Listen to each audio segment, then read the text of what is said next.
and Potlord and Blasey, and they're all super creative. Oh, it's funny you dudes. mentioned that name. Potlord. Okay, let's talk about this.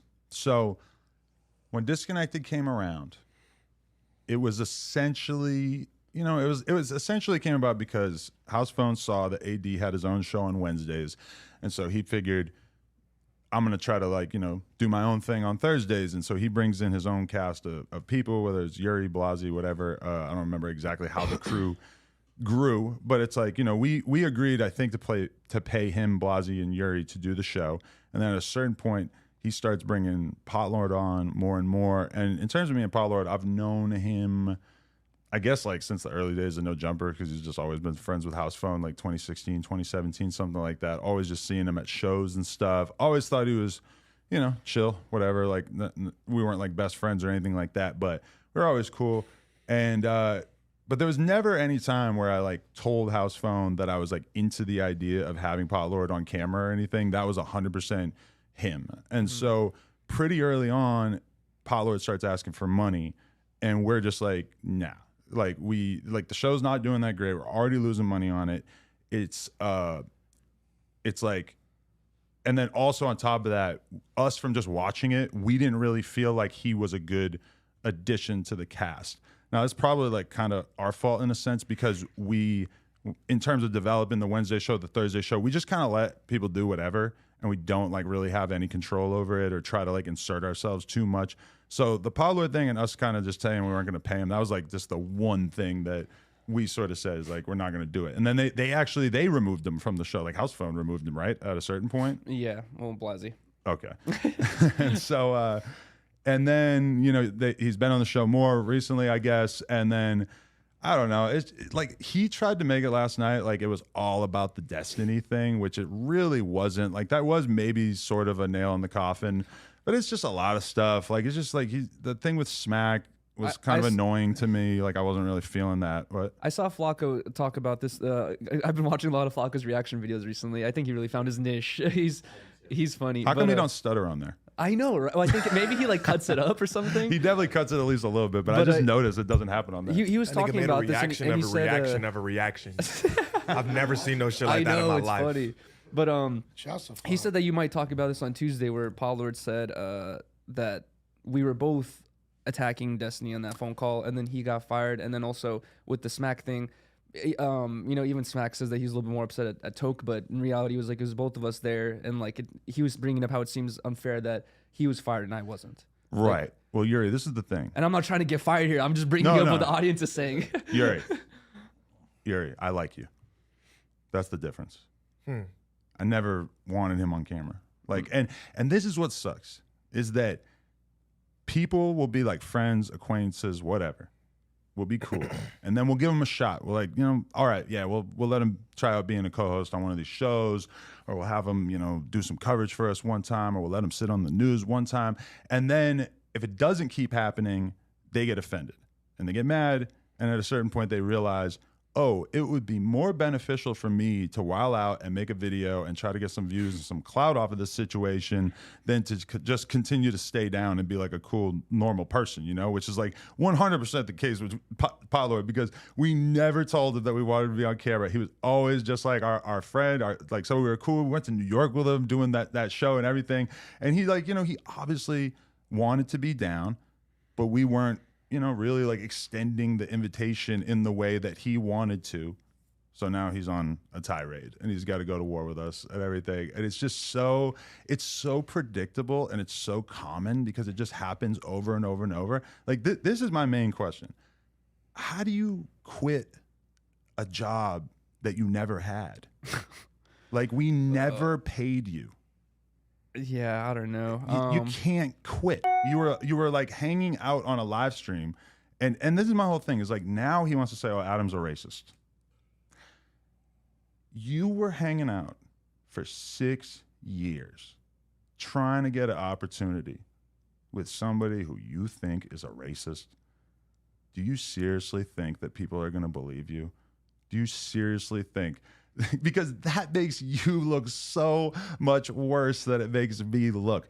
Even if I was a racist, you hanging out trying to get an opportunity with a racist, just because you're that thirsty for clout, looks crazy. And the moment, make sure you tell him you're not racist. I'm not racist. The moment when you decide that you want to go on this little rampage or whatever is when. The moment when we tell you that we don't want you on the podcast anymore. How convenient. How convenient that you decided to stand up against this racist white monster at the exact time that we let you go. Well, I mean, could we really let you go since we weren't paying you? But, we told him that we didn't want Disconnected to go in that direction, whatever. And so it's like I love Toki's my best friend, but I like with that live stream, it's like I can't tell him how to feel or whatever it is, because the way he feels is that he's been fired twice, and this time has been unfair because the Destiny thing was brought up or whatever. So in his perspective, it seems unfair, and that's why he's so bitter and mad about it. I'm not gonna, and I couldn't call him or tell him like not to feel any type of way. It's like he already felt like that. we're not trying to blame you. No, but Yuri, being someone who has actually been fired from here, who has had a job here before, do you not see this like difference between multiple times? To me. Multiple times, but do you not see like what you were doing here and what your contributions were and how those were reciprocated by us and like how that makes you an employee and like what the different relationship is and like how significantly different that is? It's difficult. I don't know. It's interesting thing to thread sometimes is like the relationships of an older person or like more mature person, especially business relationships and all that But stuff. I respect you because you were someone who was doing a job because we're friends or like, acquaintances at the shop and everything. You're doing the little intern thing, whatever. Then over time, it slowly like turns into more of a real job. You're in the office every day. You're doing the editing and everything.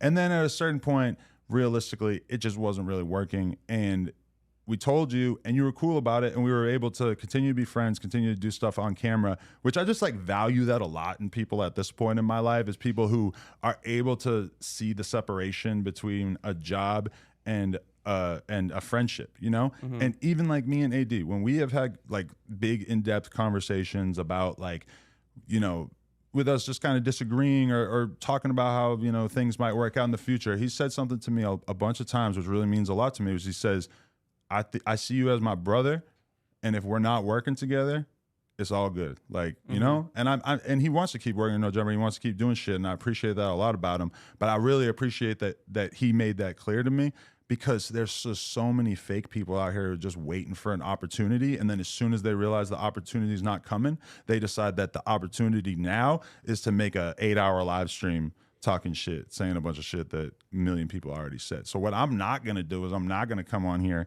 and lie and act like I think Potlord's the worst dude in the world. That was I wouldn't have been letting him come and hang out and be on camera and stuff if I thought he was the worst dude in the world, which he now has decided that he wants to tell everybody I'm the worst dude in the world. But the only thing that I wanted in terms of like control over the podcast was I just didn't really want him to be on camera. And he makes it all about the Destiny thing because that seems like, oh, look, it's unfair. Yuri is still around, but I'm not. And so therefore it's racist or it's just unfair, whatever. It's like, no, dude, like we've always appreciated having Yuri on camera. We never asked you to be on camera.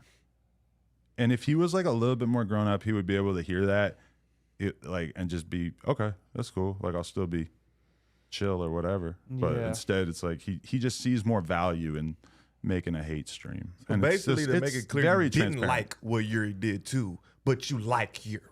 I mean, I'm not even gonna I'm not taking some super strong stance against the way you guys talked about Destiny, because I did think that the way Destiny talked about Housephone's mom in the first place was fucked up too.